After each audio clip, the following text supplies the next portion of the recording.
Hi guys, good morning. So, this morning, meron lang tayong mga real talk na dapat pag-usapan at siguradong kapupulutan nyo ng aral.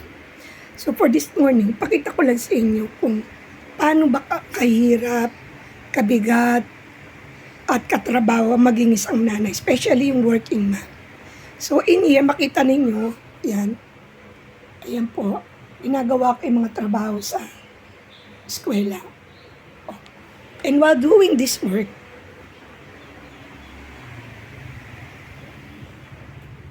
two in one at the same time, katatapos ko lang magluto ng champurado na pinilit kong matutunan kahit hindi ako marunong, and sinaing. So, yan ay isa lang sa mga senaryo ng pagiging isang nanay. Napakahirap, may mga labahin pa, tupiin pa. So, hindi makikita nyo rito, no? Sandamakmakin, tupiin. Ayan po, mga itutupi pa yan, mga hindi pa natuping mga damit. So, ipinapakita lang dito na ang pagiging isang nanay, especially maging working mommy, ay isang bagay na dapat i-appreciate ng mga member ng pamilya.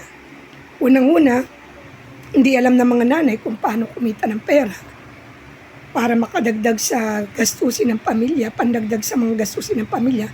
Ikalawa, iniisip niya rin kung paano niya ibabudget yung kanyang oras para magampanan pa rin naman yung tungkulin niya bilang ina, ilaw ng tahanan. So, sana ma-appreciate din ito ng mga ibang anak at ng mga mister, especially yung mga taong hindi nila alam na ganito pala ang sitwasyon ng mga ina ng tahanan. So, yun lang po, appreciation, value of appreciation. Hindi naman kinakailangan bigyan nyo ng regalo or anything ang mga nanay ng tahanan. Love lang, love, respeto at appreciation. Para sa akin yun lang, malaking bagay na yun. Nagpapasaya na yun sa mga ina ng tahanan. Thank you.